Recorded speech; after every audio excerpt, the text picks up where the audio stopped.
Guys, welcome to the review, and I just wanted to talk today about our newest installment movie, Spider-Man Far From Home. And I got to see it this past week. I actually saw it on opening night, Tuesday at 12 a.m. And I was super excited to see it. I couldn't wait, and I made sure that I had to go watch it as soon as possible. So before we go into a little bit more of the review, do want to give everyone a disclaimer is we'll be talking about a little bit about the movie, so a big spoiler for anyone who hasn't watched it yet. Take the time to watch it before you watch this review, and then once you do, come back and we'll talk about it in the comments below. But overall, this was a great movie, so I don't want to spoil any of your fun from the movie. So again, spoiler. And so with that being said, we start with Spider-Man basically after Endgame, and he's trying to find his own place, find his own stance in the world. Does he want to be a teenager or does he want to be a superhero? And really, in the beginning of the movie, he really conflicted with that. And I guess I would say majority of the movie, he was conflicted with that. And so he really wanted to go with his friends, ask a girl out, go on a date, things like that, normal teenage stuff. And they did a really great job of how to incorporate that teenage life with the hero aspect. I thought the director did a really great job, and Tom Holland did always like a great job playing Spider-Man. There was a lot more comedy, I think, which was really, really fun. It's actually the main purpose of Spider-Man. There's always a lot of humor, a lot of laughter, a lot of people who finding like little quirkiness between the characters, and they really did that. And they actually added a new quirkiness with Aunt May, Marissa Tomei, and Happy. So between the two of them throughout the whole entire movie, it was one big drama. Like, are you dating my aunt or are you not dating my aunt? We're going to talk about this, kind of like that overprotective son who, doesn't want his aunt or his family member to be, mistreated or disappointed or stuff of that sort. So throughout the whole movie, it was actually really funny to see Happy squirm and try to figure this out. And he's like trying to have a conversation with Aunt May. And it was actually really funny how Peter took from it and how he received this new information that he was not expecting. And in the beginning of the movie, he was in his Iron Spider type of look, and he's showing his appreciation and also like being there for the community in the sense that they called now the snap, the rest of the world calls it blips, so they don't know about the snap of Iron Man's fingers to eradicate Thanos' army. So they call it the blips, and since that time has passed, a lot of the people who were around and didn't get snapped, they grew up. And they explained that in the beginning of the movie, which I think that was a good idea, because I was actually puzzled on that, whether they were going to talk about that or not talk about that. I mean, they talked about it a little bit with Endgame, with Ant-Man trying to find his daughter, but I wasn't really sure if they were going to, elaborate on how they're going to explain it. So it was a great job on that part to show that explanation. And so Aunt May is the one who's trying to organize this. I guess it's a charity event or a non-profit organization that she works for, and for those people who are suffering or who are still trying to cope with the change that had happened, that 5 years has passed. So with that, Spider-Man is there to show that kind of like, hey, I want to be the face that you guys can come to me to feel safe, that everything's okay, and they were all in the same boat. But it turns out to be one of those things that Peter Parker felt that it was a little too overwhelming, and he just couldn't deal with the attention that he was receiving with the public. And he really was missing his mentor, Tony Stark. And throughout the movie, you get a capture of how his emotional roller coaster was, in the sense of how he really, really missed his mentor, how he missed Tony. And, so in the beginning of the movie, after all that said and done, um, they go on a class trip, which is the point of the whole movie, which we saw in plenty of trailers, which they didn't add one of the trailers to the movie, which I thought was kind of weird because it was a cool scene. But I guess because they showed it in length, it was a pointless one, which was the bank scene. If you've seen the trailer, you've seen that there was a bank scene that he's, hey, I'm going to, you guys, the police officers, you could wrap this up. I'm going on vacation. They didn't show that. Which I thought was kind of weird because I thought that was kind of, like I said, it was kind of a cool thing, but whatever. So he goes on the trip, and Happy's trying to tell him that don't ghost Nick Fury, and that's becoming a meme. I'm seeing it around on social media these last 2 days, to see what if there were anything, how the box office were, and stuff like that. So I have seen that caption or that meme basically going around. So that's don't ghost Nick Fury ever. And Spider-Man kept ghosting him for the entire time. He did not want to be involved. He wanted to go on this class trip, and he gets to his goes to Venice. I believe it was the first one, and in Venice he gets to eventually meet Nick Fury, which Nick Fury is there because of the fact that there's these monsters that are popping up, and there is no one that can stop them except Spider-Man. So he needs his help, and Peter Parker just doesn't want to. He wants to be a normal teenager, at least for this trip. He doesn't want to do anything else. And long story short, Nick Fury explains why he needs him, and the reason why he explains it a little bit more effectively is because we introduced the new character, Mysterio. And if you're not familiar with Mysterio, Mysterio is one of those interesting characters that I've only really known not from the comics, but from the '90s Spider-Man, which by far is always the best one, and any fan will tell you that's the best Spider-Man. And basically, if you don't know who Mysterio is, he was basically, at least in the cartoon, he was a kind of like a stuntman, and he did a lot of visual effects and stuff of that sort. So something happened where he, from ever read the story, he didn't get accepted, and people thought he was just a quack, and he decided to, basically create a story and an illusion of danger and him becoming the hero, so that he can be part of a movie that he's the hero, not the villain. But eventually Spider-Man catches on that he's the one who's causing these troubles and puts a stop to it. And basically that's again that's why I said spoiler. He's the villain in this movie, and but we don't know it at the time. In the beginning of the movie, you don't get to see that. You actually see a really great job from Jake Gyllenhaal, who plays Mysterio, and he really did a great job in the first part of the movie when he's being introduced as that hero type. Even in the trailers that we saw, he was really a great job portraying like a hero, and he acted it all out. In this version of the Mysterio storyline, he used to actually work for Stark Industries as one of those illusionists, and he got to Tony Stark, and Tony Stark was in one of the movies, which I couldn't figure out which movie it was yet, so I'm still looking for it. If anyone has an idea, put a comment below.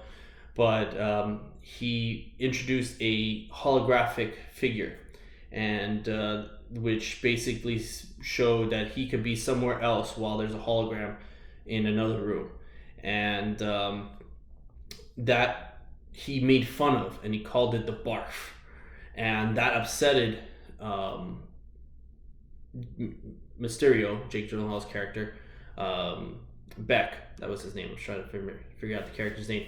So Beck was really upset with that, and he's like, I want to cause problems with Iron Man, and Iron Man's not around, so he decides, what's best but to mess with his protege, to mess with an Avenger, and get his name out with also Nick Fury's help. So Nick Fury meets him, and the storyline that was created by Beck was that he is from an alternate dimension. And since you're a big Spidey fan, like myself, you know that the multiverse is there. There's so many different Spider-Man, so you get to believe that this could be a true thing, and that's the possibility of that happening, because as a fan you knew that. But when you're there, obviously that could, that's their way of introducing the multiverse, which that opens up a huge amount of possible movies down the line. So actually, I was really happy to bring that up. So they explained that these guys are elements, are elementals, and they represent each of the elements in nature, and that Mysterio was able to defeat 2 out of the 4 elements already. And you get to see a little bit once Nick Fury meets Mysterio. You get to see the Sandman character, which kind of is not the actual Sandman of Flynn, but you get to see him. So once you move a little forward in the movie, Spider-Man finally makes the decision that he's going to move to help Nick Fury and help his friends out, because Nick Fury hijacks their vacation and takes them to a destination that he's supposed to, that they were not planning to go, and they decide to go to Prague. And basically Nick Fury hijacked everything. In the midst of all that, Peter Parker is given a pair of sunglasses, or just glasses primarily. And it was a new system for him specifically that Tony Stark made for Peter Parker, and it gave him complete control of the computer system, and which was named Edith. And Edith had complete control of everything based on those glasses, and you had to wear them, and that's the only way for it to be verified. So eventually he does some things that, like a teenager did, gets upset about a guy who's trying to steal a girl, and uses things the wrong way by accident, and later down the road he fixes it. But so yeah, those glasses were a big part of the whole entire movie. So they introduced a new way of creating more problems for the rest of the movie. So after that, they basically fought the Molten Man, which is the fire element, which was the last one that they fought, because Hydra Man they initially fought in Venice. And that was a great battle scene, by the way. There was a lot of detail behind how the water exploded from the water, and how they were destroying buildings, and you just couldn't figure out how that would be, how they destroyed it, because initially you didn't think that there were illusions, but they were real life images, and they destroyed everything. And Peter Parker's trying to save as many people as he can without revealing his identity. But down the road, when he fights Molten Man, which is the fire element, he gets a stealth suit, which is a black suit that he basically conceals everything, and he can go through 9 and people won't recognize him as Spider-Man, because of Spider-Man being with bright colors, blue and red. So no one could recognize him, and so that was the whole purpose behind it. And they actually made another name from him, because Ned, he couldn't think of a name to talk about it, and he decided to call him Night Monkey, which was hilarious and was worldwide apparently after that. So once they fought him and the battle was over and all the elements were taken care of, Nick Fury offers him a hand and says, "We need more people like you," to Mysterio, and he decides that he's going to take him up on his offer. So once he did that, Peter Parker and Mysterio decide to have a drink and basically talk about life and Peter Parker's feelings. And eventually Peter Parker feels that the message that Tony left him was meant to find someone next to take his place, not that he was the person to take his place, but someone else better qualified than Peter Parker. So what he did was he gave control of the full Stark industry to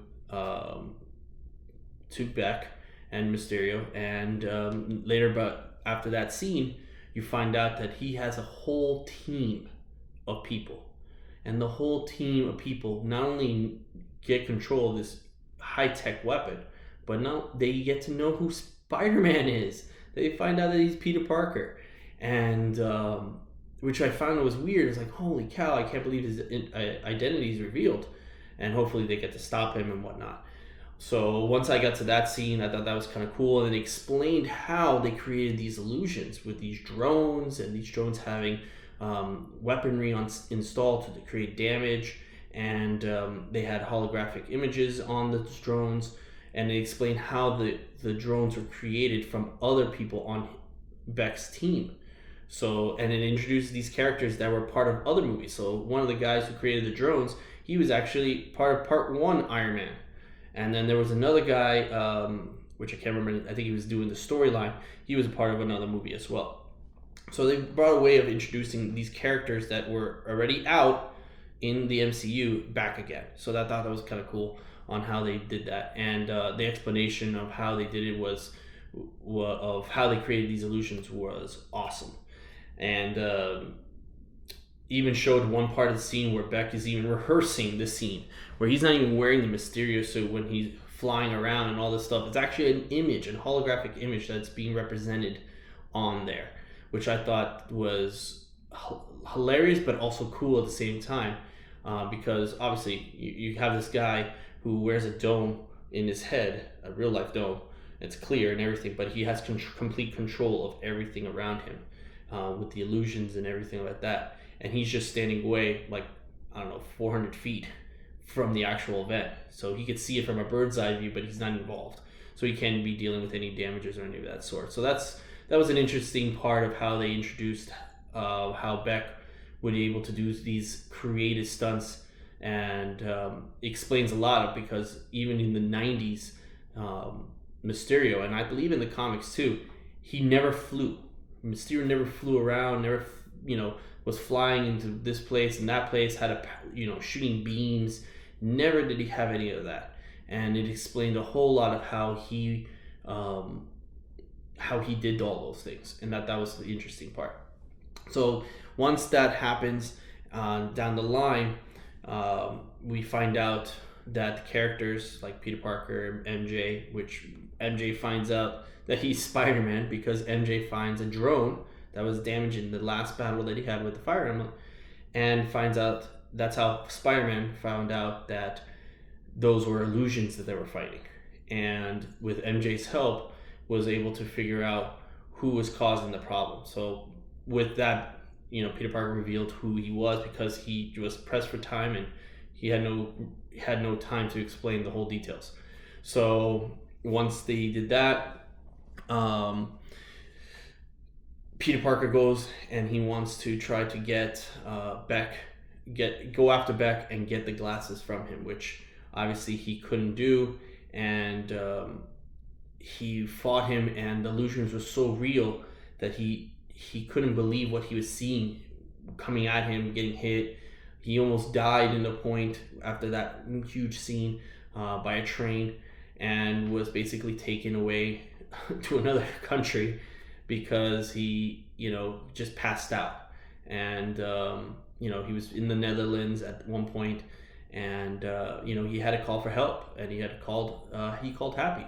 And Happy came in with the jet that Tony Stark had, and, they told him the plans, and he basically at that point makes the decision that he's going to be a hero and help defeat this guy and clean up the mess, because he gave complete control of Edith, who has all these military drones and everything of that sort. So once he makes that decision, he makes the new suit, which the new suit is blue and red, and which is actually really cool because it really adapts to the Amazing Spider-Man. And in the Amazing Spider-Man, underneath his pits, he has like webs that makes him kind of glide. So I thought that was kind of cool that they were able to introduce that. So, and considering that this is supposed to be considered the Amazing Spider-Man type of reboot, so I thought that was kind of interesting how they brought that together, and they did a huge battle scene in London with Mysterio, and once Mysterio got into London, he was trying to kill Nick Fury, and in the end, Nick Fury survives, but the entire time the objective was for Mysterio to kill Nick Fury. And at the same time, because Mysterio found out through the illusions that he did with his first battle with Spider-Man, he was able to find out that his friends knew who Beck was, which Beck couldn't leave any loose ends because that would cause him problems down the road, because he's trying to convince the world that he's the best person after the Avengers, because the Avengers were no longer around. And he's trying to basically do a grand performance of all this. So it was a really great thing of how he did all that, and basically he definitely tried his best to kill Spider-Man, and he tried his best to kill Nick Fury, but he couldn't really do that. So Spider-Man got to a point where he got really close to Mysterio, and instead of using his eyes and his ears, he basically used his spider sense, which in the movie they made a joke out of it. They call it the Peter Tingle, because Aunt May decided to call it the Peter Tingle. So the Spidey sense, he was able to dodge all the attacks, all the problems that heading his way, and he was able to avoid a lot of those things. So basically, Spider-Man became finally aware of his surroundings. So Spider-Man was able to learn this new ability, found that he was able to control the ability that he always had, and was able to defeat Mysterio because he was overconfident, and Mysterio felt that he could take down anyone with the drones, with the illusions, with everything. And the result of him doing that in the middle of the battle that Spider-Man had with those drones got him shot. And by him getting shot, he's trying to fool him once again. And as he's, supposedly bleeding out, that he was, he shouldn't have found out that everything was going to be okay, that, I was only trying to get back at Tony Stark. And in the middle of that, Spider-Man figures out that he was an illusion, and finds that, Jake Gyllenhaal's character, Mysterio, was trying to kill him at the end of the day. But he stops him, and eventually he passes and dies right there in front of him. After that, he gets to find Mary Jane, which Mary Jane throughout the entire movie, or in this particular scene, becomes like a badass. Like, she gets a mace, and because they're hiding from the drones, because the drones are actually trying to kill them. And she gets a mace, and she starts beating up on the drone as much as possible. They make a huge comedic scene in the safe that Happy took all his friends in so that they could stay safe. And they made a comedic side of it, so there was a lot of comedy, and it was really cool. But with Spider-Man defeating Mysterio, he finds Mary Jane, and basically they confess their love to each other. And she was so worried for him, and that she embraces him, and they basically have their first kiss, and he gets super excited and everything of that sort. I mean, who wouldn't? And so he basically he falls in love right there and then with Mary Jane, and they're basically almost a couple. So when they get back to the States after all said and done, they basically are a couple, and she wants to know how it feels for Peter Parker to swing around in the city. So he gets super excited, Peter Parker, to do this.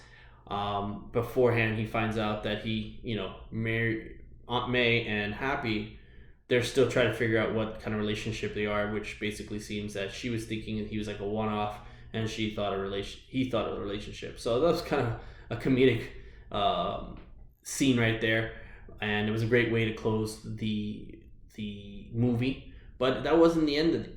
So that was like just the icing. The cake was coming right after this, and this was after Spider-Man takes Mary Jane and starts swinging around, and basically she had enough of swinging, and he's about to leave, and next thing we know, boom, we see a newscast from where else? The Daily Bugle, and we have J. Jonah Jameson giving a news report about how Mysterio died from Spider-Man. Spider-Man did this, and he's a villain, and just like anyone who's watched the '90s cartoons or even the comics, you know that J.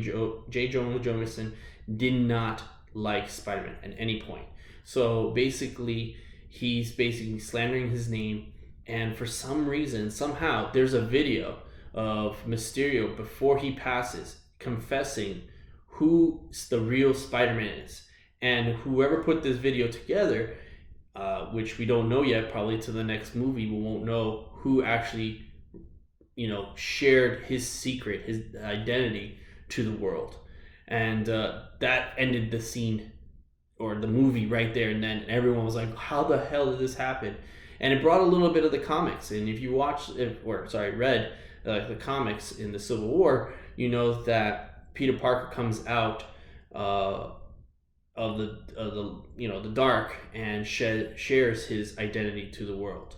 So it brought a little bit of that from the comics, but in a new way, in a new spin, which is a great thing. So I actually enjoyed it, and if you stayed to the end of the movie, you got to be more impressive on the last scene where you get to see Nick Fury and Maria Hill in a car, and you get to see what they were really doing the entire time all this was happening, because we find out it's not them, it's actually the Skrulls. If you watch Captain Marvel, you see the same characters, same actors from Captain Marvel playing the Skrulls as Nick Fury and Maria Hill. So that was actually really cool. So I hope you stayed till then to watch it. If not, probably you'll look it on YouTube or something soon.